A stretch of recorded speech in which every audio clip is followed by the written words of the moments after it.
ketika kegagalan eksekusi mengubah arah penyelidikan.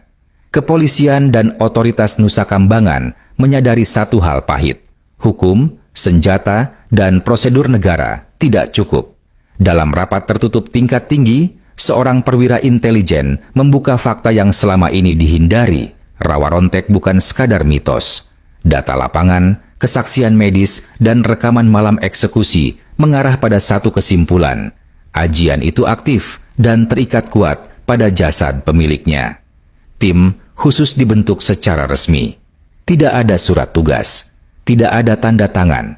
Operasi ini tidak tercatat dalam struktur Polri. Mereka menyebutnya operasi pemutus. Langkah pertama adalah mencari orang pintar. Nama Gunung Kawi muncul berulang kali. Beberapa tokoh spiritual menolak mentah-mentah saat dihubungi. Ada yang hanya mendengar nama Rawarontek sudah gemetar. Ada yang memberi peringatan keras.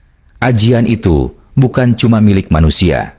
Ada jin tua yang ikut menumpang hidupnya. Akhirnya, penyelidikan mengarah pada satu sosok lelaki sepuh, seorang yang pernah menjadi juru kunci jalur terlarang Gunung Kawi. Kini hidup mengasingkan diri di pedalaman Jawa Timur. Ia dikenal sebagai orang yang tidak mencabut ilmu, tapi memutus perjanjian. Akhirnya, satu syarat diajukan. Ritual harus dilakukan di sel tempat ajian itu bersemayam, dan negara harus siap menerima konsekuensi. Jika gagal, Nusa Kambangan bisa berubah menjadi pusat bencana gaib.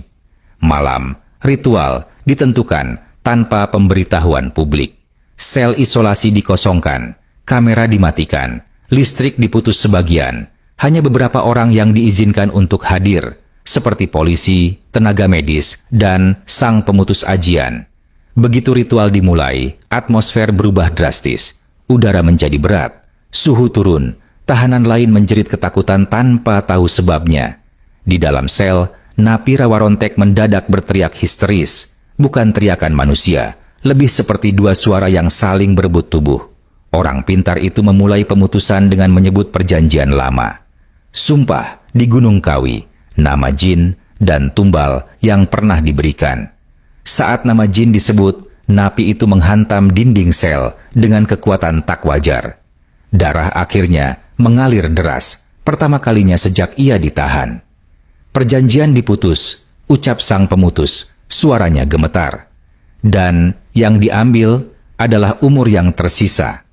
Tubuh napi itu ambruk, detak jantung menurun drastis, tidak ada regenerasi luka, tidak ada keajaiban.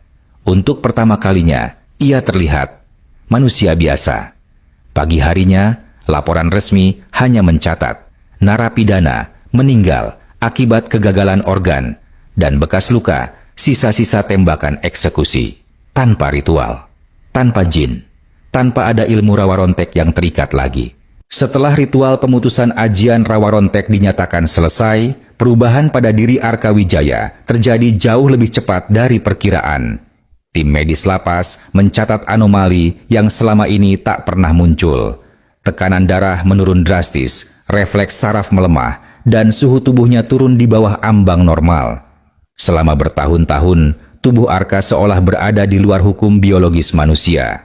Kini, hukum itu kembali menagih. Sebuah rapat darurat digelar tertutup di Nusa Kambangan. Hadir perwakilan kepolisian pusat, intelijen, militer, dan pihak lapas. Keputusannya tegas dan singkat. Arka Wijaya harus dipindahkan malam itu juga. Bukan untuk menyelamatkannya, melainkan untuk mengubur fakta sebelum tersebar. Pemindahan diberi sandi operasi tirai hitam. Seluruh jalur pelabuhan disterilkan. CCTV tertentu dimatikan, sementara yang lain diputar ulang dengan rekaman lama. Nama Arka dihapus dari papan tahanan aktif. Secara administratif, ia tidak pernah keluar sel.